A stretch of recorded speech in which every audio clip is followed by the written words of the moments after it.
welcome back. Thanks for joining me today. Today we're gonna go ahead and get started with our next book review for my reading challenge of my 100 books for this year. So the next one that was on the list here is The Dark Descent of Elizabeth Frankenstein. Well, first let's talk about the cover, because this is actually what made me really interested in this book. I saw this on Bookstagram, and that's what made me originally reserve it at the library. And then whenever it came in, I saw this cover and I thought it was really, really interesting and also pretty. It's got this like pink silk cover, and then where it says Frankenstein, it's got a rip, and they've like sewed the word Frankenstein in there. And then it's got some other rips on the rest of the cover back here and stuff, which is actually really fitting for this book because Elizabeth does a lot of sewing in this book, sewing up bodies. Let me just be frank with you. If you're looking for a really creepy read, definitely pick this up. This is totally like really out of my comfort zone of books, and this is not the norm for me. And when I started this year, I wanted to read something kind of different and out there, and so I picked this up, and I was not expecting what I got with it. Let's just say that. I don't want to give you any kind of spoilers on this, but I just want to say that I did rate it 3 stars. Probably would have rated it 2 if the writing hadn't been so good. This writer I thought was really, really good. Actually, she was so good that when I was reading this book, I felt like I could smell the things she was describing. And that's not really happened to me before that I can remember while reading a book. So that's what made me think she was a really good writer. She definitely grabbed my interest with this book. It was a different retelling of Frankenstein in a way I had never heard before.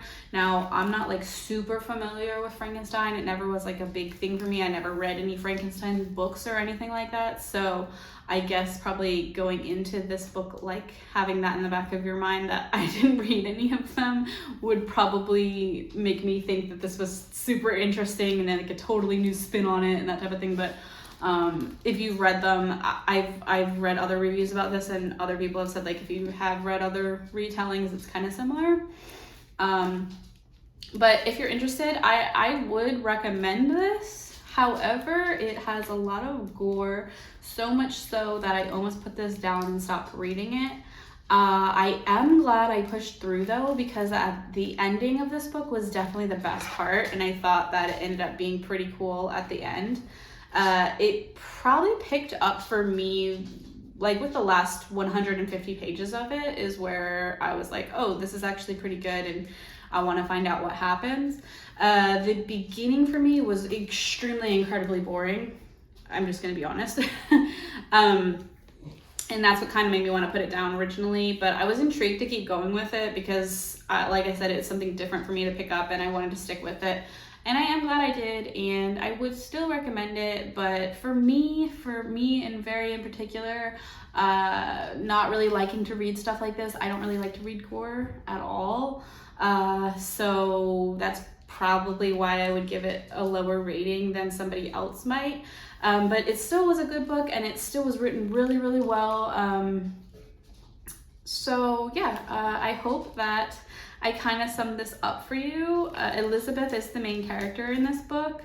And Frankenstein is not like who you would expect Frankenstein to be. So I also thought that that was kind of cool with this book. And I'm trying to think of other things to say without like giving anything away to you. There were a lot of characters in this book actually, and I did really like that there were so many characters. Because in the beginning it kind of really just focused on like 2 characters really, and it kind of went back and forth from them, and then it slowly kind of picked up and we added more and more and more characters in, which I liked that as well. I think it made the book more interesting. So anyway, 3 stars for this one, and I'm done with this one. Cover's beautiful, writing was great, but kind of just wasn't it for me. If you would like to see more from me, I post every day on Instagram, so go ahead and check my Instagram out. I am the PageJedi. I never really leave that, but it's always in my description, and then you can always click on it as a direct link when you go to my channel. So check me out on Instagram, and I also am posting a weekly video on here. It'll be every Friday, and a lot of the times I'm going to be posting more than one video a week because I have so much content to share. I have to catch myself up. I've already read now like 25 books for this year, so I'm going to be reviewing not only all of those, but I'll probably end up throwing some other reviews in there of like some of my favorite books like of all time, and those will just kind of be scattered through. So thank you for joining me today, and make sure you hit the subscribe button so that you can continue to see whenever I post more content, which will be happening a lot. Hit that notification bell for me, and definitely give this video a like if you would not mind. And I'll see you guys next time. Thank you. Bye.